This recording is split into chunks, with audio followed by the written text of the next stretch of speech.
গত রাতে কুষ্টিয়া বঙ্গবন্ধুর নির্মিত ভাস্কর্যটি জামাত শিবির হেফাজত টিএমসির যৌথ উদ্যোগে সেটাকে ভাঙা হয়েছে।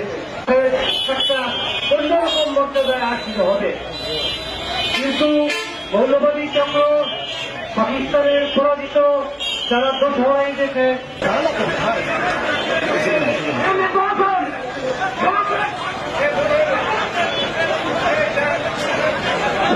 আমাদের সমাবেশ এখনই এখানে সমাবেশ ঘোষণা করা হলো।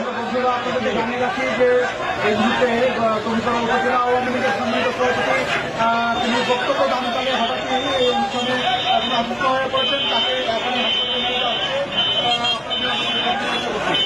দেখুন, উপজেলা আওয়ামী লীগের সম্মিলিত সভাপতি তিনি অসুস্থ হয়ে গেলে তাকে বক্তব্য দেওয়ার সময় হঠাৎ করে হয়ে যান, তাকে তিনি বড় নিয়ে যাওয়া হচ্ছে।